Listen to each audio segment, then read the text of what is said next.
அன்புள்ள சகோதரரே, Thomas Gawan Duffy உருவாக்கிய ஆசிரியர் பயிற்சி பள்ளியில் படித்து பிளாக் ரிசோர்ஸ் பர்சனாக பிஆர்டியாக விழுப்புரம் மாவட்டத்தில் பணி செய்து ஓய்வு பெற்றிருக்கின்றீர்கள்.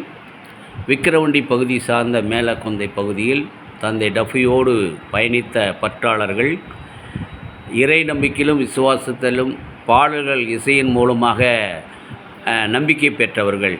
அந்த பகுதியின் சார்பாக நீங்கள் அங்கு தந்தையால் இறை நம்பிக்கையிலும் கல்வியாலும் வளம் பெற்ற தங்கள் பகிர்வுகளை பதிகிறுமாறு அன்புடன் வேண்டுகிறோம். அன்பு உறவுகளே, ஏழைகளின் விடிவெள்ளியாய் திகழ்ந்த பாசத்திற்குரிய தாமஸ் கவான் டஃபி அடிகளார் அவர்கள் மறைந்து பல ஆண்டுகள் ஆன பிறகும் கூட அவரது நினைவுகளை இன்றும் சுமந்து கொண்டுதான் இருக்கிறோம்.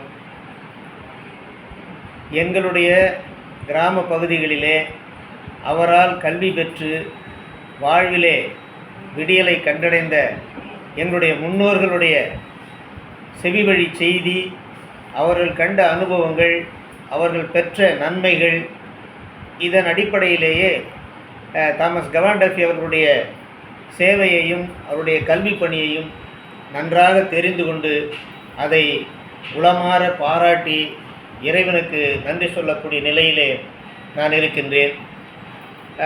அவரால் உருவாக்கப்பட்ட RCTTA என்று சொல்லக்கூடிய திண்டிவனத்தினுடைய ஆசிரியர் பயிற்சி பள்ளி, அவருடைய நோக்கம் ஆசிரியராகவும் வேதியர்களாகவும் அவர்களை பணி செய்ய வைக்க வேண்டும் என்ற அடிப்படை நோக்கத்திலே தாமஸ் கவான் டஃபி அடிகள் அதை உருவாக்கினார்கள்.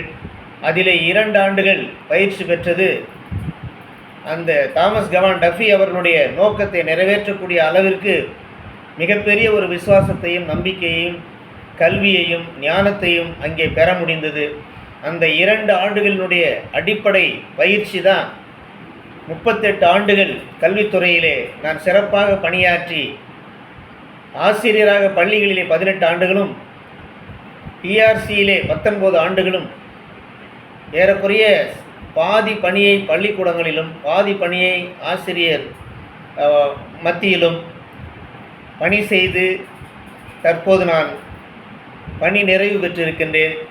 இந்த சூழலிலும் நான் ஆசிரியர் பயிற்சி பள்ளியிலே படிக்கிற பொழுது தாமஸ் கவான் டஃபியினுடைய பெருமைகளையும் அவருடைய உழைப்பையும் அவருடைய தியாகத்தையும் நண்பர்கள் பேசிக்கொள்வார்கள். அங்கே படித்த செயின்ட் ஆன்ஸ் பள்ளியிலே படித்த என்னுடைய அன்பு தோழர்கள் என்னோடு இருந்தார்கள். அவர்கள் பகிர்ந்து கொண்டதன் அடிப்படையிலே நாங்கள் ஞாயிற்றுக்கிழமைகளிலே ஓய்வாக இருக்கிற பொழுது அவருடைய கல்லறைக்கு சென்று அவருக்காக ஜெபம் பண்ணி சில கோரிக்கைகளை நாங்கள் வைத்து அது அந்த ஜெபத்தின் மூலமாக கேட்கப்பட்டு அது நிறைவேறியதை கூட நாங்கள் உண்மையாகவே உணர்ந்திருக்கின்றோம். ஸோ அந்த அடிப்படையில் அடிக்கடி அவருடைய கல்லறையிலே சென்று ஜெபம் செய்வது வழக்கமாக வைத்திருந்தோம். அந்த அடிப்படையிலே ஒவ்வொரு ஆண்டும் தாமஸ் கவான் டஃபியினுடைய அந்த நினைவு வருகிற பொழுது கண்டிப்பாக அவருக்காக நாங்கள் ஜெபத்தை ஏறெடுக்கிறோம்.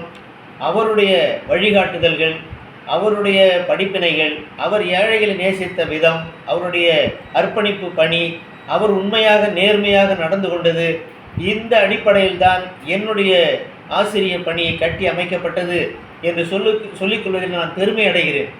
ஏன்னா அவருடைய முன்மாதிரியை, அவருடைய மாதிரியான வாழ்க்கை எங்களுக்கு ஒரு படிப்பினையாக இருந்தது. அந்த அடிப்படையிலே நாங்கள் எங்களுடைய முன்னோர்கள் அனுபவித்த அதே அனுபவங்களை நாங்கள் நேரடியாக அவரிடத்தில் பெற்றது